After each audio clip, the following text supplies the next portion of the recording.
This is the big one. Dragon Quest is finally crossing over with Dragon Ball. That's major. We'll also be talking about the Dragon Ball Super Divers apparent failure, which is unfortunate, but there may be more to the story. And then also the biggest story, I believe, is that Dragon Ball Super Volume 24 actually has a new cover reveal by Totaro, and there are some details there that could give us hints to the new saga coming up next, and also a big reveal for Broly. Let's break it all down. Starting, of course, with Dragon Quest crossing over with Dragon Ball. So, in case you haven't heard, which I wouldn't be surprised if you haven't, Dragon Quest, of course, is a major IP in Japan, but it's kind of rising in other areas of the world. They have this game called Dragon Quest Walk, and in case you're not aware, it's basically kind of like Pokemon Go, but with Dragon Quest. So you can basically just explore the world, complete quests, battle monsters, level up, things that you might expect to do in Dragon Quest, but of course mixed with AR functionality, just like Pokemon Go.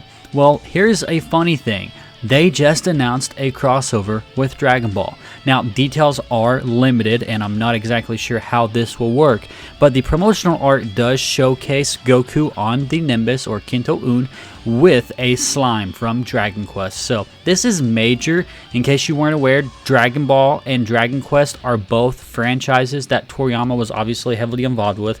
Of course, he was involved with Dragon Ball probably more than Dragon Quest, but as we all know, he did all of the art for Dragon Quest for years. So this is a pretty nice major crossover event. So if you are a Dragon Quest fan and this is something that you've always wanted, this is pretty exciting for you. Of course, it's exciting for me too. I don't play Dragon Quest Walk, but it's still nice to see some official artwork of Goku with the slime. Alright, now let's talk about the Dragon Ball Super Diver story before we talk about the manga, because this Dragon Ball Super Diver story could be a nothing burger or it could be a something burger. So, this is of course coming from Screen Rant, who are quoting ex-user Vinixis, who I have credited in the past as a reputable news source. They basically have sources. They are good with like translations and things like that. So this is, again, reading straight from Screen Rant. As pointed out by ex-user Vinixis, several stores in Japan are discontinuing any purchases related to Dragon Ball Super Divers only months after the game's initial release. In hopes of creating a smoother transition for longtime players of Dragon Ball Heroes, the game implemented Heroes mode only days following its launch, but it seems the mode still isn't enough to attract the player base its predecessor once boasted. Then they go on to explain that maybe the reason why Super Divers is kind of struggling on the onset is mainly due to the fact that Dragon Ball Heroes had a whole lot of fan service and a lot of fan fiction-y stuff that a lot of fans gravitated to. Meanwhile, Super Divers doesn't really have that going for it at the moment. And apparently they just released a new update where they're selling cards and features like Super Saiyan Bardock, and I guess they are trying to move more toward that direction.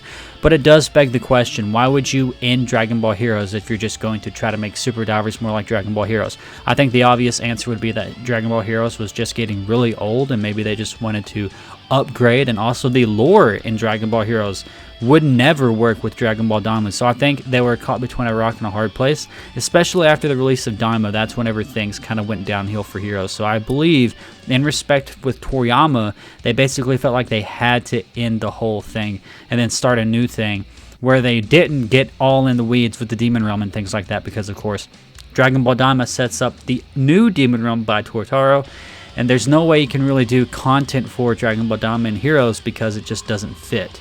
Alright, now the big story of the day, Dragon Ball Super Manga Volume 24 has just been revealed for Japan.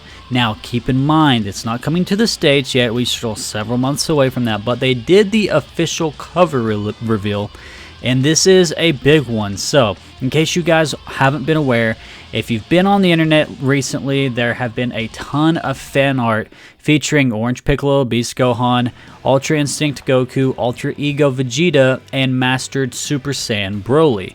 And wouldn't you know it, the official cover art is just that. So a lot of the fan art has actually turned out to be real. Now, what I find interesting about this could be a tease as to who our main characters are going to be for the Black Frieza arc. The reason why I say this is because it's actually including Orange Piccolo. If this was just going over the characters that were in the epilogue arc who were all on Beerus's planet, then Orange Piccolo would not be among them. I honestly believe this is mainly the team we'll be seeing for the next arc, and it would make sense. If Black Frieza is supposed to be this otherworldly force that easily defeated UI and Yui, Goku, and Vegeta, then I think it might take more than just Goku and Vegeta to take down Frieza, especially if Frieza has more people to back him up, which I think will probably end up being the case.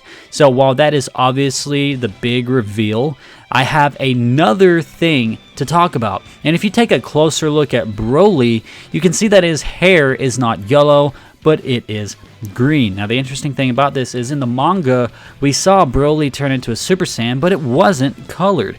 And a lot of people were speculating this is just Broly mastering his Super Saiyan form, and not necessarily the full power Super Saiyan form from the movie, where his hair turns green, very similar to the legendary Super Saiyan form.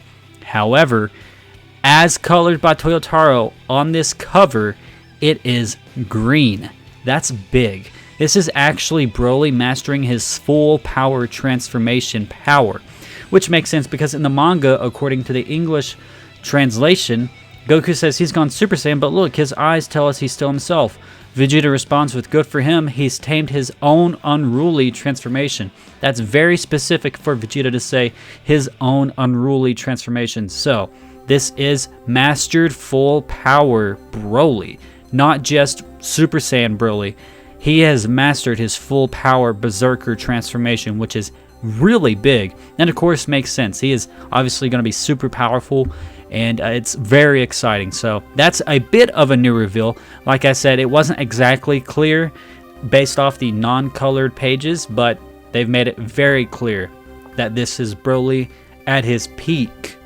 Anyways, guys, that will be it for today. The Dragon Ball drought is, of course, upon us, so the news videos are going to be getting more and more minute. I'm going to have to make videos about Dragon Ball covers and things like that until we finally get the manga back. Please come back to us, Dragon Ball Super manga. I am begging you. Anyways, I hope you enjoyed this video. If you did, make sure you leave a like, comment down below, and subscribe to keep up to date with all things Dragon Ball news and commentary. And I will catch you in the next one. Peace off.